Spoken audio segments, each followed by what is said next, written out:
আসসালামু আলাইকুম। অনু কুকিং আর্টে আপনাদের সকলকে স্বাগত জানাই।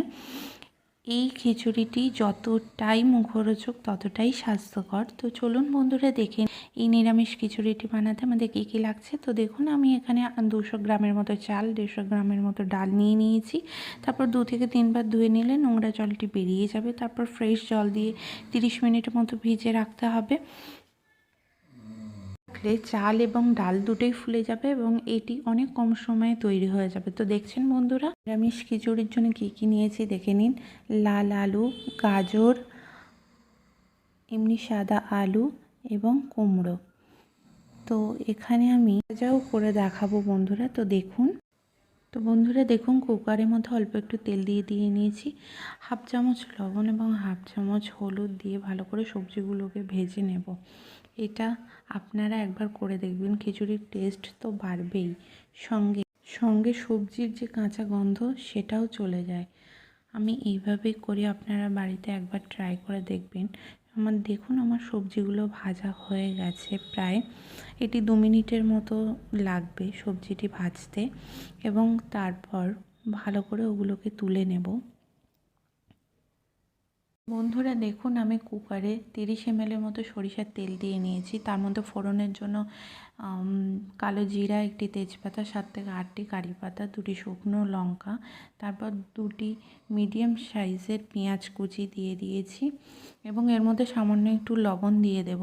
2টো কাঁচা লঙ্কা দিয়ে দিয়েছি। এগুলি ভালো করে নেড়ে চেড়ে নেব। তো বন্ধুরা, সামান্য লবণ দিয়ে দিলে কি হয়, পেঁয়াজ কুচিটা তাড়াতাড়ি গলে যাবে। তারপর 2টি মিডিয়াম সাইজের টমেটো দিয়ে ভালো করে নাড়তে হবে 1 মিনিটের মতো।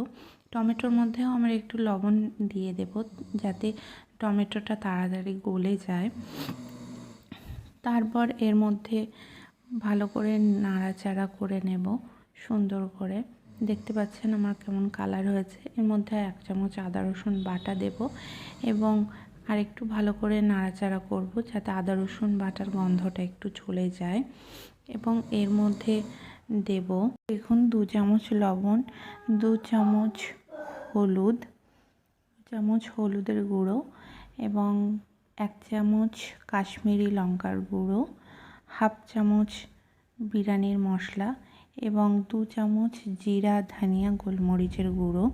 এটি আমি বাড়িতেই গুঁড়ো করি। তো আপনারা যদি দেখতে চান আমাকে অবশ্যই কমেন্টে জানাবেন, আমি অবশ্যই ট্রাই করব দেখাতে। একটু জল দিয়ে দেব, দিয়ে ভালো করে কষিয়ে নেব মশলাগুলোকে 2 মিনিটের মতো।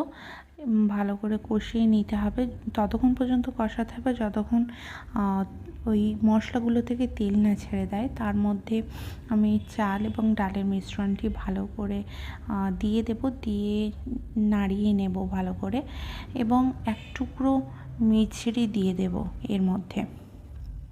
এটা দেওয়ার কারণই হলো রং এবং টেস্টটা এনহান্স করবে।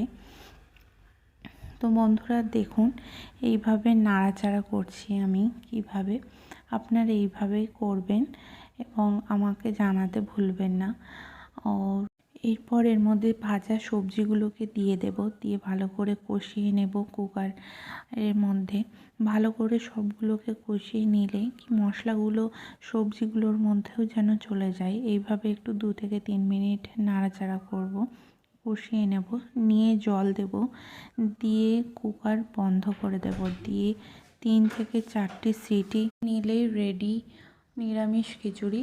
অতি কম তেলে বেগুন ভাজা রেসিপি করে দেখাবো। তো চলুন বন্ধুরা দেখে নিই। আপনারা এরকম অল্প তেল দিয়ে নেবেন, তার মধ্যে আগে থেকে মাখানো হলুদ, লঙ্কার গুঁড়ো, লবণ দিয়ে বেগুনগুলোকে ভালো করে স্প্রেড করে নেবেন।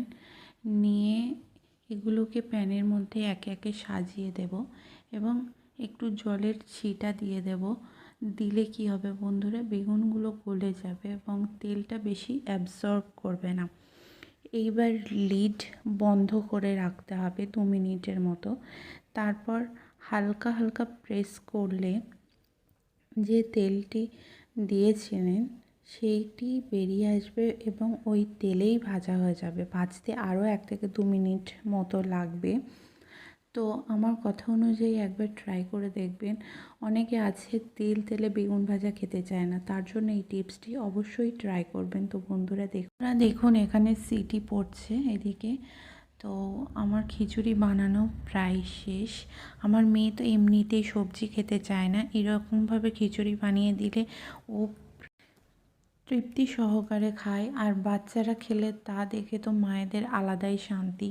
তো দেখুন বন্ধুরা, খিচুড়ির রেসিপি তো আমার হয়ে গেছে। তো দেখুন বন্ধুরা খিচুড়িটি কেমন সুন্দর ঝরঝরে হয়েছে, আর খেতে তো খুবই ভালো হয়েছে। বন্ধুরা, এরকম নতুন নতুন রেসিপি পেতে আমার চ্যানেলটি সাবস্ক্রাইব করবেন এবং সবার আগে নোটিফিকেশন পেতে পাশে থাকা বেল আইকনটি প্রেস করে রাখবেন।